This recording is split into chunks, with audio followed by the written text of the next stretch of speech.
Welcome to All About Agatha, the podcast dedicated to reading and ranking every single mystery novel written by the Queen of Crime, Dame Agatha Christie.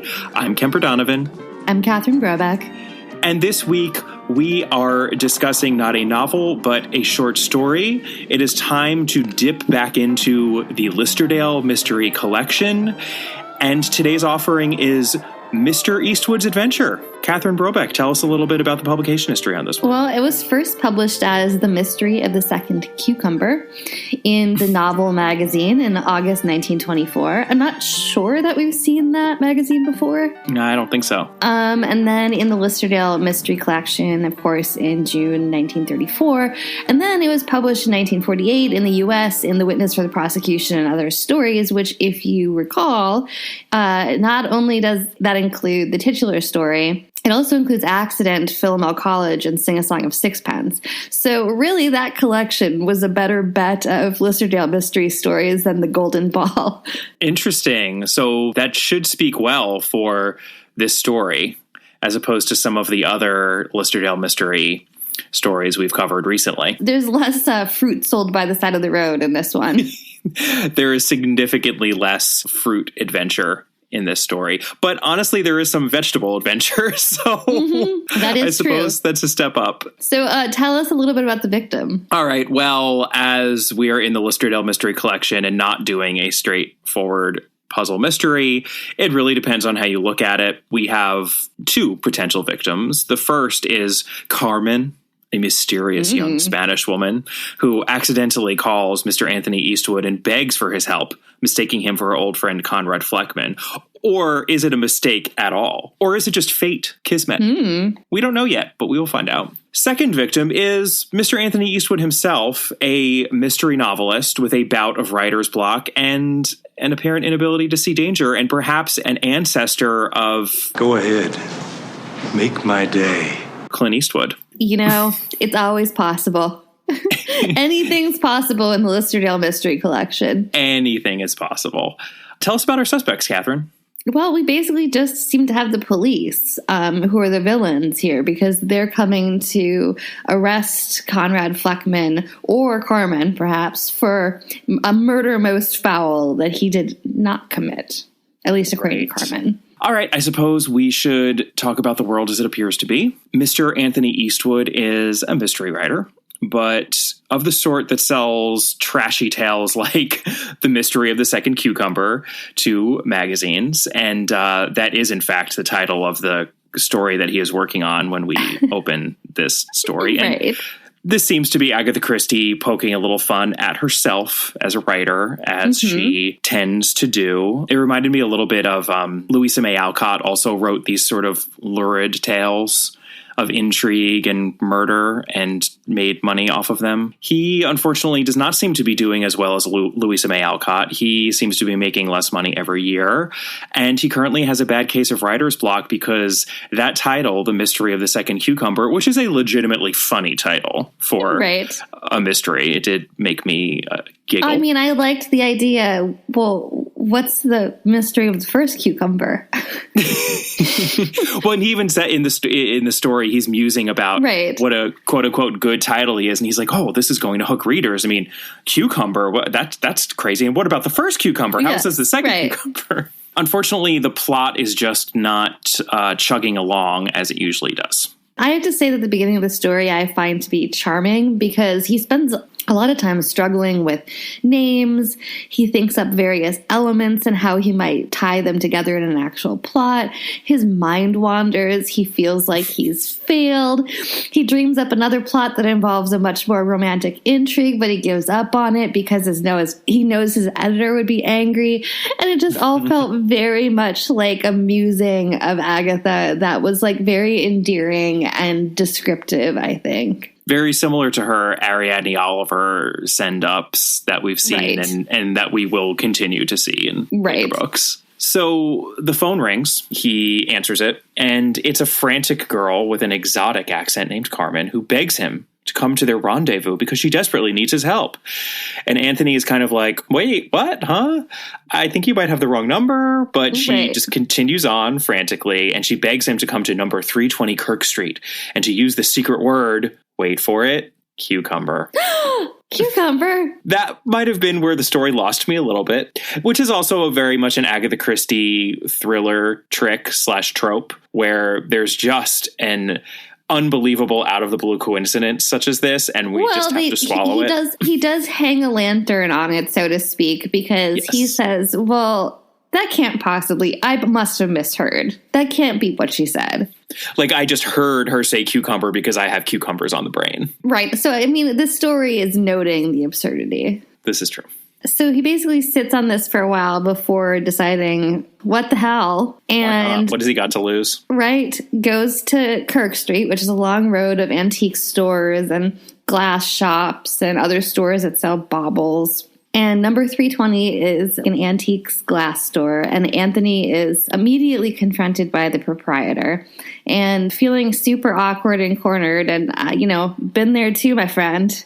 Yeah, I found that really, really relatable too. I've been hoodwinked into a few ill-advised sales that way. Correct. And so he lets her give him basically a grand tour of glassware before finally deciding on a set of liqueur glasses. And it's only when she's ringing him up that he finally is like, well, what? I'm never going to see her again anyway. And he blurts out cucumber. And she looks at him with this level of disgust. You just wasted all of my time for glassware when that's what you're here for. And so she's very annoyed and she sends him upstairs. So he meets Carmen, who is beautiful and exotic looking. Such a girl. She really had the ivory pallor that Anthony had so often written about. And her eyes, such eyes. She was not English. That could be seen at a glance. She had a foreign exotic quality, which showed itself even in the costly simplicity of her dress. He's very taken with her, and she throws her arms around him and kisses him. Then she kisses him again. And he's like, I'm not who you think I am. Although there's a lot of kissing that happens until he makes that clear. Kissing. Like a surprisingly large amount of kissing. And it kind of makes him seem a little bit like a pervert. Yeah, there's a little bit of a gray area. We came across this issue in the case of the city clerk, our most recent Parker Pine, when, remember, there's a little bit of hanky-panky happening, extramarital hanky-panky, but it's innocent. And I think even though this is technically deceit on his part, involving physical intimacy, we're not supposed to be creeped out by it, even though we as 21st century readers might be. I mean, he also does have the line when she finally realizes that he's not who she thinks he is.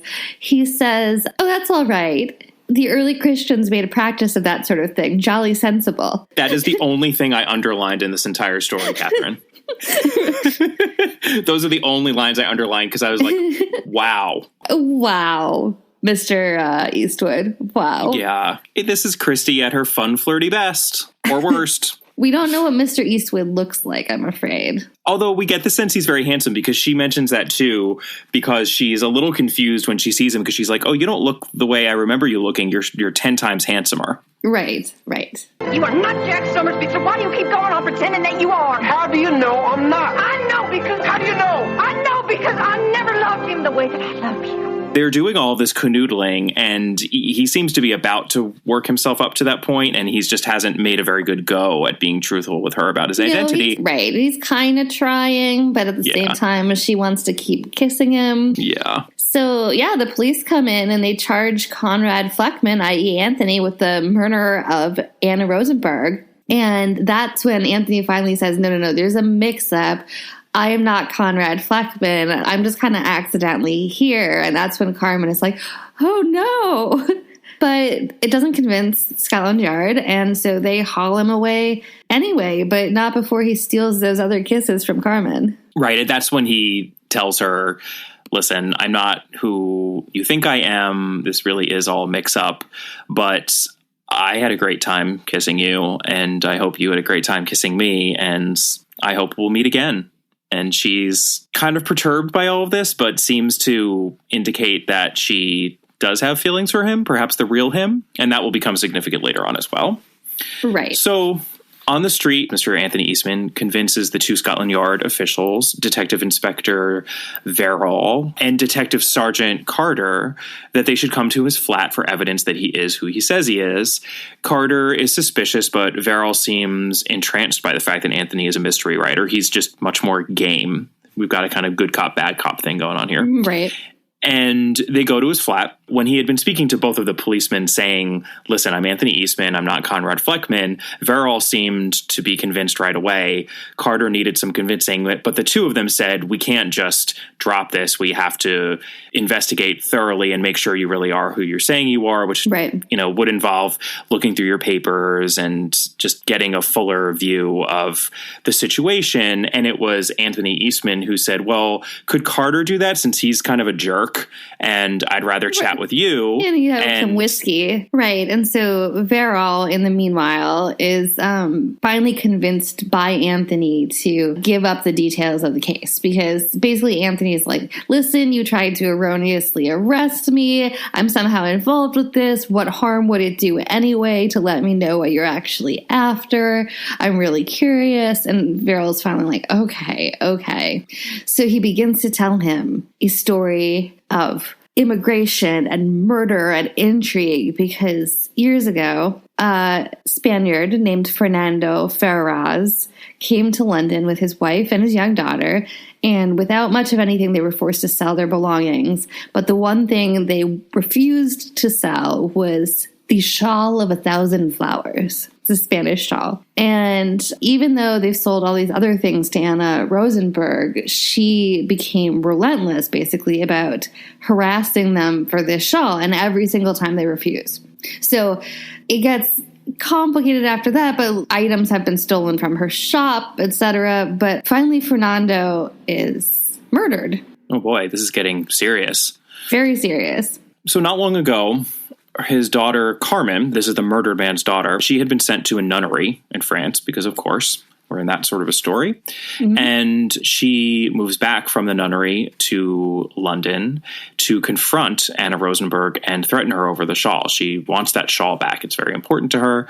And shortly thereafter, Carmen's friend, Conrad Fleckman, was seen going to Anna's home where he spent a considerable period of time, apparently also threatening Anna. Subsequently thereafter, a letter is found that has Fleckman's address on it after Anna has not been seen for a little while. And sure enough, they go to Fleckman's rooms and Anna's body is there, stabbed through the heart. And underneath her was not as Anthony immediately wants it to be, the shawl of 1,000 flowers, but according to Verrill, something quote-unquote far more gruesome than that.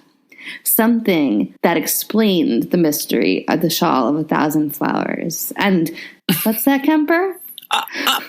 You can't leave us hanging at that point. You know, I can only do what the story does, which is to leave us hanging. Yeah, because what's been happening here is that Anthony Eastman knew that Carter was actually rifling through his things while Verrill has been telling this story. Mm-hmm. And Verrill cuts off because he's called out of the room by that pesky Carter. And that is where we are at the end of the world as it appears to be, because it seems that things are wrapping up and this is just a really good story, a much better story than Anthony Eastman himself would have been able to write. And he strides into his front room moments after to figure out where that cliffhanger leads to. Right. And we're now in the world as it actually is because his place has been ransacked. Yep. He has totally robbed. He has a number of antiques. They have been stolen. His doorman, despite his minimum income, he apparently has exceptionally good taste. So, yeah, I thought that was a little bit of a cheat because the way he's presented in the beginning of the story, I immediately thought he was pretty poor. It's not really until the antiques have been stolen that we're told he has all these antiques, right? Right. But I can imagine, I know people who collect various tchotchkes and are like really, really good at eyeing something. I have a very good friend who I would shout her out, but she does not listen to the podcast. She is my oldest friend. She has, it's almost crazy. It's like a radar sense. If you go to like an antique store or an auction with her, she can find the thing that has been undervalued with laser precision. It's almost eerie. So, there are people like that. So I can actually imagine that he might have had a little collection of something quite valuable. No, it's true. And that's a quibble anyway. It's not a real problem. So we find out that he has these valuable items stolen. And earlier on, as he was bringing the two policemen into his flat, he specifically introduced them to his doorman as a way of also proving that he is who he says he is. And he asked his doorman, how long have I lived here? And it had been a number of years. So the doorman, thinking that these men were acquaintances, actually helped them pack up his things. Which I love that detail. Yeah, which is really funny. While Anthony, he had a Scheherezade pulled on him. Yeah, absolutely he did. Because he was listening to a story and so entranced he didn't realize what was going on right under his nose, i.e. he was getting robbed, burgled. Right. Yep. Oops. Whoopsies. He is almost bemused to the doorman because he's like, well, I guess I can't blame you. I see entirely what you did. Whoops, bad on me. And so he calls the real Scotland Yard, who I love the note that the real Scotland Yard inspector is much less interesting and more annoying to talk to. And he makes a note that it's just another sign that art is better than reality. Yeah. And the Scotland Yard inspector tells him that this was exactly out of the playbook of the Patterson gang. And that the girl isn't even from Spain. No, Kelleher, she's from Hampstead. I think she might be Maggie Sayers, a.k.a. Madeline DeSera. Oh, she does seem very much of the Madeline DeSera playbook. My conspiracy theory is that Parker Pine has gone rogue and he's actually behind this whole thing. Oh, it's a very Parker Pine, because the effort, isn't it? Patterson, yeah, of course it is, because the effort the Patterson gang had to make to pull off this robbery is really pretty fantastic. With a P, Parker Pine, Patterson, I think we're being given a clue here. What? I am super, super into this conspiracy theory, Kemper. Sometimes I don't agree with your theories, but this one I am fully sold on. He's really probably never going to get his antiques back, but he does get a package from that glass store, which is his set of liqueur glasses with this little artificial flower at the bottom of one of the glasses. And he remembers back to what Carmen, using air quotes here, said to him when they were parting, which was, I do like you. Yes, I do like you. You will remember that whatever happens, won't you? And he wonders, in his perhaps somewhat arrogant way, whether or not she actually did like him, because apparently he's that irresistible. I guess so. I think she's just not that into you, and she just wanted your money. She just wanted your antiques. All right, I'm not going to sugarcoat it for you. He's just not that into you. Right, she's probably involved with one of the other guys in the Patterson gang.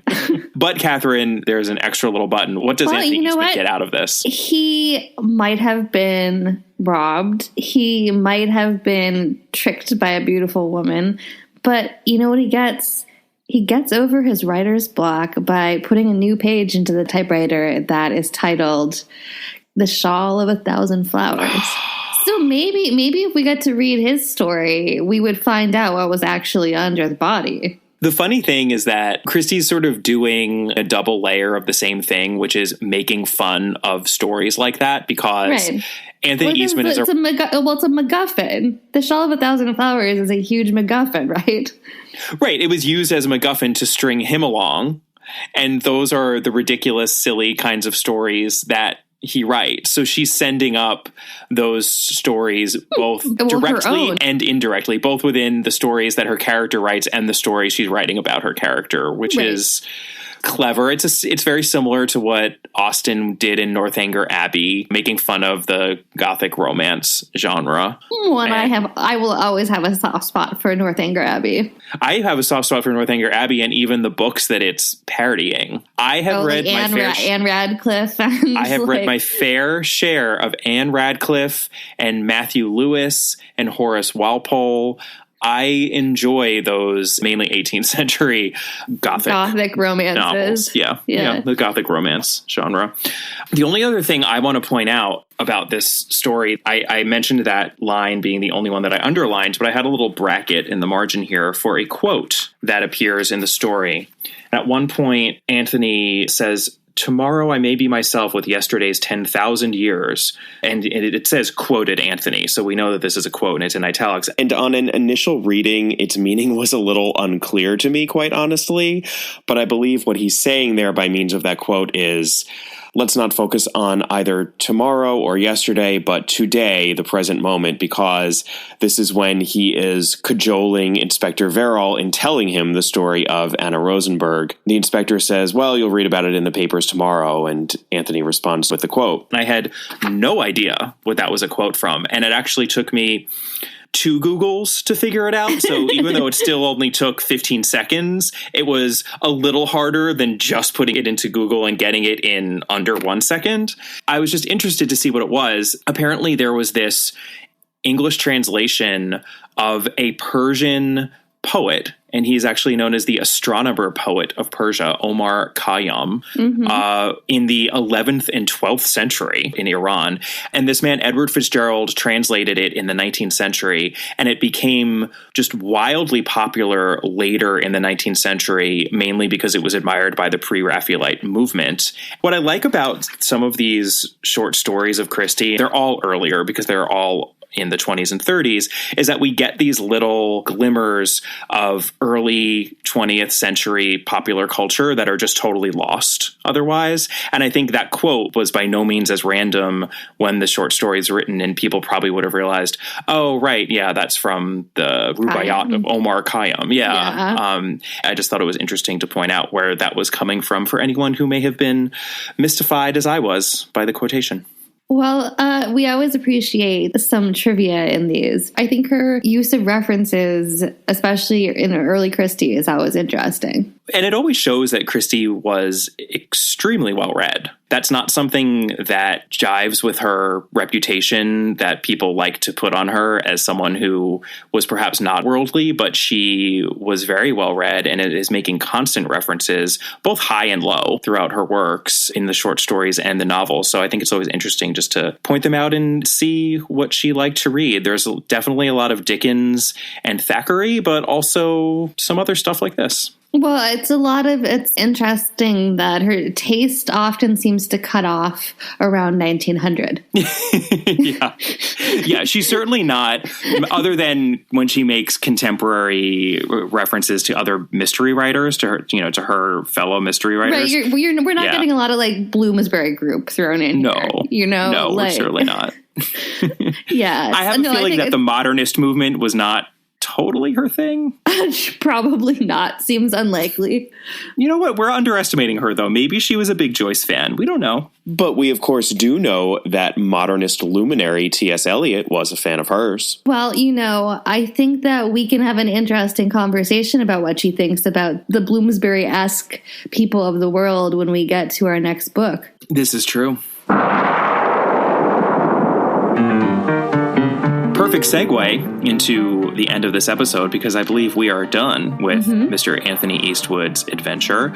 Join us next week for another short story, but first, since we are so excited about it, as Catherine did mention, our next novel is Five Little Pigs. It is. Our very next episode will be a short story from the Mr. Parker Pyne collection. Oh, the case The Case of the Rich Woman. In the meantime, you can email us at allaboutthedame@gmail.com or find us on Twitter at allaboutthedame. You can find Catherine on Twitter at Brobcat. We are on Facebook. Our Facebook page is All About Agatha. Our Instagram handle is at All About Agatha.